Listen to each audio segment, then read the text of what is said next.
Всем привет! Сегодня у нас расклад про фамильяров или про духов-компаньонов. То есть, есть ли они у тебя? И давайте в долгий ящик откладывать не будем, сразу начнем наш расклад.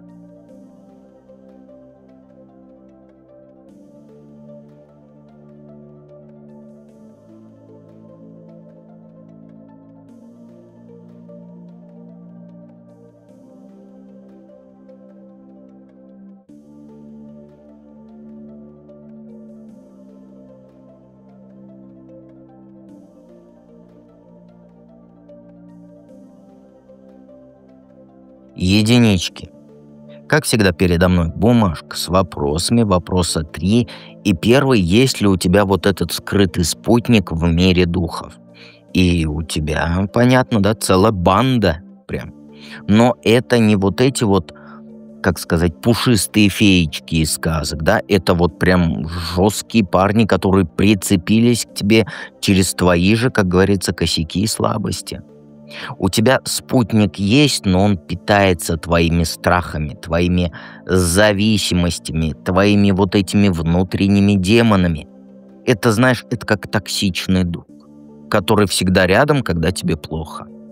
И вот этот дух, он нашел тебя в такой момент, когда ты была слабая и уязвимая. Когда все вокруг тебя там предавали, когда ты чувствовала себя никому не нужной, брошенной. Но тогда он и подкрался. Предложил, как говорится, свою помощь и защиту. Только его защита, она работает через разрушение. Он убирает людей из твоей жизни, создает вокруг тебя хаос, чтобы ты больше зависела от него. Ты же вот, например, замечала, да, когда дела идут хорошо, начинается какая-то фигня. Отношения рушатся на ровном месте, работа стает там невыносимой, друзья, подруги отворачиваются. Это он так работает. Ему нужно, чтобы ты была изолирована и несчастна. Тогда он чувствует себя нужным и важным. И самое хреновое, что ты к нему привыкла. Ты стала думать, что это твоя судьба — быть одинокой и никому не доверять. А на самом деле это он тебе внушает вот эти мысли, чтобы ты не искала настоящих союзников среди живых людей. Это одиночество ему очень выгодно. Какая природа этого спутника и почему тебя выбрал? Ну, этот паразит, он тебя выбрал, потому что увидел в тебе нерастраченную силу и власть. Ты же вот от природы лидер, у тебя харизма есть, способность влиять на людей есть. Но вот в какой-то момент жизни ты эту силу потеряла. Может, денег не стало, там статуса лишилась, на дне оказалась. Вот тут он и подсосался. Его природа — это, знаешь, искаженная версия твоей собственной силы. Он взял твою способность быть королевой и превратил ее в тиранию над самой собой. Вместо того, чтобы управлять своей жизнью, ты начала себя разрушать. Вместо того, чтобы там за собой других вести, ты стала изолированной и стала злой на весь мир. И он питается вот этим контрастом между тем, кем ты можешь быть, и тем, кем ты являешься. Чем больше разрыв между твоим потенциалом и реальностью, тем сильнее он становится. Поэтому он специально создает такие ситуации, где ты чувствуешь себя неудачницей и никчемной. И вот этот дух, он выбрал именно тебя, потому что он понял, что ты не сломаешься до конца. У тебя есть стержень, который вот не дает тебе окончательно упасть. И он паразитирует на этом стержне, не давая тебе подняться. Но и не позволяет тебе окончательно сдаться. То есть держит тебя вот в подвешенном состоянии между жизнью и смертью, между там силой и слабостью, понимаешь? И этим питается. Как взаимодействовать с этим? Ну, знаешь, тут фишка в том, что с ним нельзя договариваться и дружить. Ему нужно поставить, как сказать, не в угол, а вот Его подставить на место нужно, прям жестко и навсегда. Но делать это нужно не через злость и борьбу, а через вот спокойную вот эту материнскую силу. То есть стань для себя и строгой мамой, и любящим папой, причем одновременно. И каждый раз, когда он начнет тебе всякую хрень нашептывать про то, какая ты там никчемная и так далее, отвечай ему, как взрослая женщина несмышленому ребенку. Типа, да, знаешь, вот: «Да, малыш, я слышу тебя, да, спасибо за заботу, но я сама справлюсь». Понимаешь? То есть не злись, не борись, просто констатируй факт, что ты главная в своей жизни. И создай какой-нибудь там ритуал благодарности и отпускания. Каждый вечер говори ему там: «Спасибо, что ты меня защищал, когда я была слабой. Но теперь я выросла и могу сама о себе позаботиться. Ты свободен». И делай это с теплотой и благодарностью, как вот мать отпускает взрослого ребенка в самостоятельную жизнь. Примерно вот так. И самое важное, начни создавать то, что он разрушал. Отношения с людьми восстанавливай, карьеру строй, деньги копи, таланты развивай. Каждое твое достижение будет ослаблять его власть над тобой. Не из мести, а просто потому, что ты возвращаешься к своей истинной природе. А природа твоя — это созидательница и королева. И помни, что он не просто так твоим спутником стал. Он научил тебя выживать в самых жестких условиях, показал твою внутреннюю силу, закалил характер. Теперь вот используй все вот эти навыки для созидания, а не для разрушения. Тогда он либо трансформируется там в настоящего защитника, да, либо просто уйдет, поняв, что ты больше не нуждаешься в нем. Обязательно подписывайся на канал, оставляй комментарий, и давайте перейдем ко второму варианту.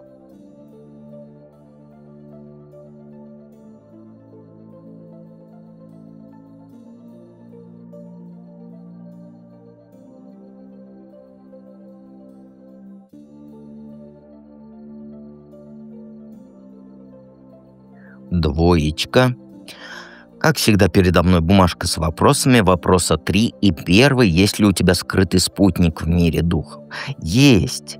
Есть. У тебя, знаешь, спутник такой, но он не постоянный житель рядом с тобой. То есть этот дух, он который приходит только в моменты, когда ты готова двигаться дальше по жизни.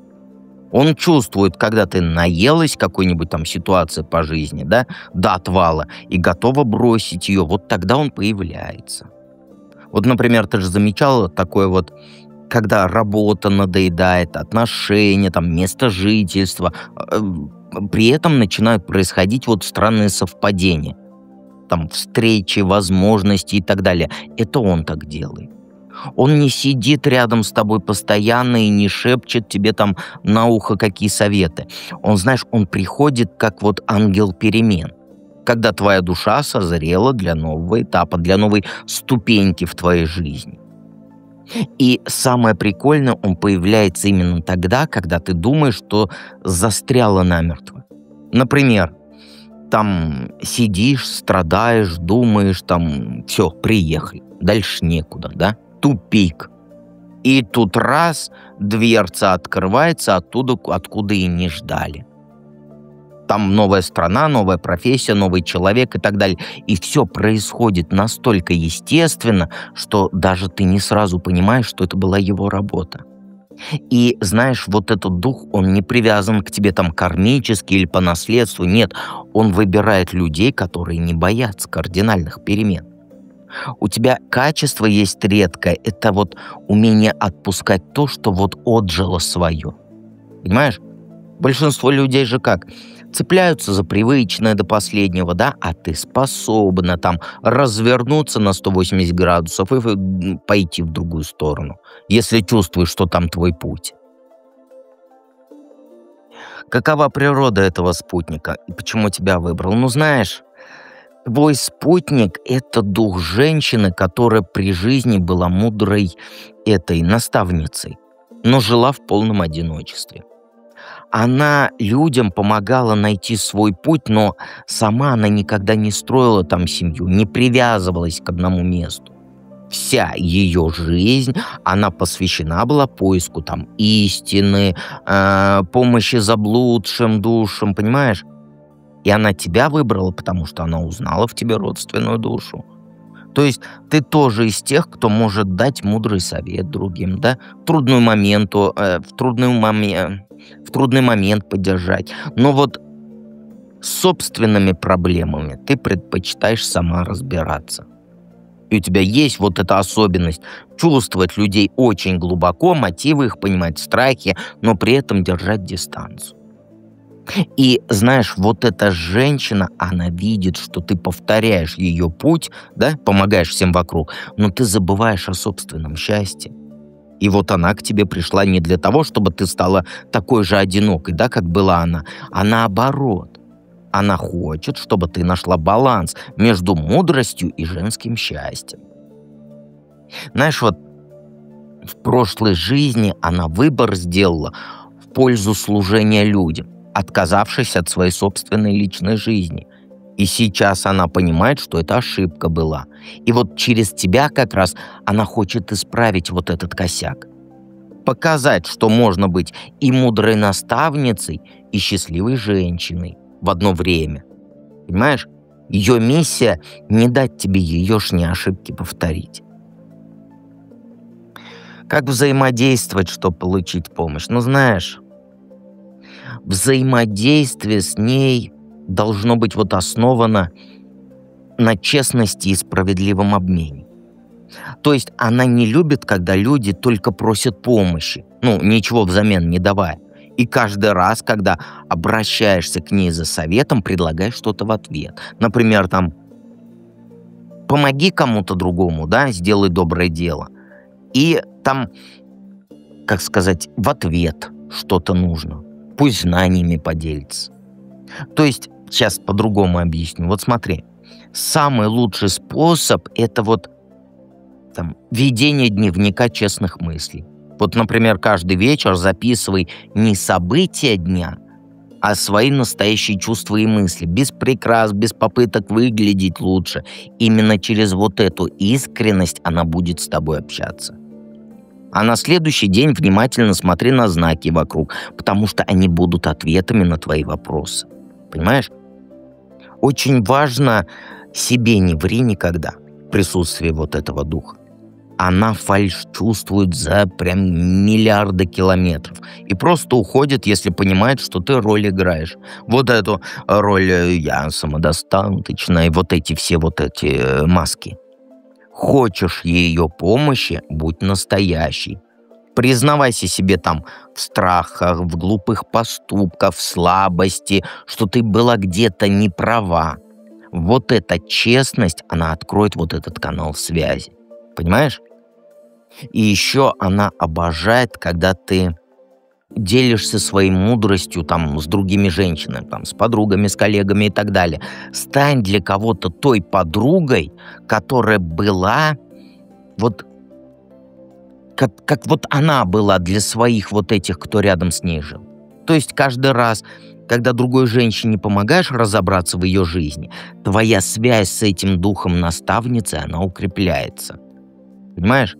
И еще она приходит не для того, чтобы решать твои проблемы за тебя. Нет, она показывает направление, но придется самой идти. Ее помощь в том, что она помогает тебе увидеть ситуацию под нужным, под правильным углом. И выход найти, который ты раньше не замечал. Никак по-другому. То есть это не дух, который тебя за ручку берет и ведет. Она помогает видеть. А увидишь ли ты, это уже от тебя зависит. Обязательно оставь обратную связь в виде комментария и подпишись на канал, чтобы меня не потерять. И мы перейдем к третьему варианту.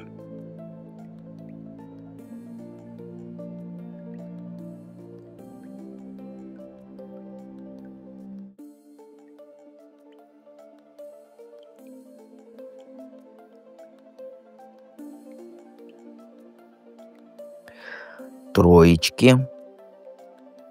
Есть ли скрытый спутник в мире духов у тебя? Есть. Причем это не один дух, а целых два. И они друг с другом постоянно из-за тебя спорят. Один хочет, чтобы ты жила сердцем, там, любила, доверяла, людям открывалась. А второй наоборот. Твердит, что нужно всех проверять, всех нужно анализировать и лапшей не верить. И вот эта парочка, она цепляется к тебе каждый раз, когда ты стоишь перед выбором в отношениях. Особенно там про мужиков, да? Один говорит, он классный, дай ему шанс, почувствуй эту связь. А второй сразу включается, а если он врет? А вдруг он как все остальные? Проверь его. И вот из-за этой постоянной дискуссии у тебя внутри ты вечно в растерянности. Голова говорит одно, сердце другое, и ты не знаешь, чего слушать. И думаешь, это моя нерешительность. На самом деле вот эти два духа, они дерутся за право руководить твоими решениями. Один молодой горячий, второй осторожный и недоверчивый. Два диссонанса, если можно так выразиться. И знаешь, самое классное, они оба правы по-своему. Вот этот сердечный дух как сказать, дух сердца, да, он защищает твою способность любить и быть счастливой.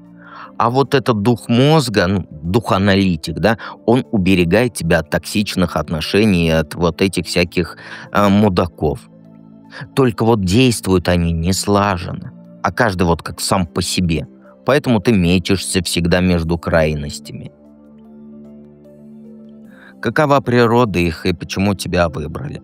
Ну, тебя выбрали, потому что ты притягиваешь к себе очень разных мужиков.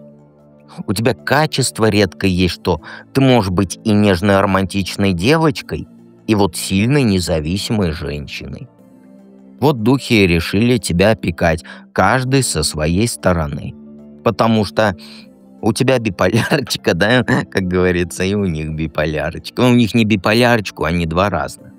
Первый дух – это вот энергия молодого, чистого чувства. Он был когда-то вот парнем, который умер вот от неразделенной любви. И теперь он женщин ищет, которые способны вот на глубокие переживания. И помогает им не бояться сердца открывать. Ему хочется, чтобы через тебя, вот как сказать, прожить вот эту любовь, которую он был лишен при жизни. А второй, он полная противоположность. Это мужчина-воин, который вот при жизни был обожжен предательством любимой женщины. И вот он поклялся женские души защищать от подобной боли. Поэтому и прицепился к тебе, видит, что ты можешь пострадать от своей доверчивости. Тебя выбрали, потому что чувствуют, что у тебя внутри конфликт между желанием любить и страхом быть преданной. Каждый думает, что именно его подход там поможет тебе ошибок избежать. Романтик тебя к риску толкает ради любви, а воин заставляет, как говорится, защитные стены строить. И вот ты мечешься между ними, и золотую середину не можешь найти, и в голове полный диссонанс. То ли открыться, то ли, как говорится, забор поставить. Как взаимодействовать с ними и получить помощь от них? Ну, знаешь, тебе нужно будет для них учителем стать. Вот именно ты должна их воспитать и научить работать в команде. То есть сделай их своими личными консультантами, но с четкими правилами игры. Каждый день вот разговаривай с ними, но поочередно, а не со всеми сразу, понимаешь? То есть утром, когда ты день планируешь, обращайся к духу вот этих мозгов, да, к духу аналитику. Проси его там помочь тебе там просчитать риски, подводные камни увидеть, от неприятностей защититься. Давай ему конкретные задачи. Например, помоги понять мотивы вот этого человека. Или покажи, на что обратить внимание в этой и в этой ситуации. А вечером с романтичным духом разговаривай. Проси его помочь тебя там почувствовать радость, увидеть там красоту там в завтрашнем дне, не бояться чувства проявлять. Например, там говоришь ему: «Помоги мне открыть сердце». Или там: «Покажи, как быть искренней, но не наивной». Пусть он отвечает вот за эмоциональную твою сферу, понимаешь? И дневник веди, дневник решений. Записывай, какой дух что тебе посоветовал и как это сработало в реальности. И через месяц ты увидишь закономерности, когда вот в какое время и какого духа лучше слушать. Понимаешь? Постепенно ты научишь их работать не против друг друга, а дополняя друг друга. И запомни, цель не в том, чтобы выбрать одного из них. Нет, ни в коем случае. Цель в том, чтобы создать внутри себя баланс между мудростью и чувствами. Тогда оба духа, они объединятся в одного вот этого мощного наставника, который поможет тебе и гармоничные отношения без лишних драм построить, и там, как говорится, на работе себя показать. Ну, тут все понятно. Обязательно оставляй обратную связь, приходи в проживание арканов, приходи в манифест, ссылки в описании к видео в закрепленном комментарии. И помни, что дед всегда рядом.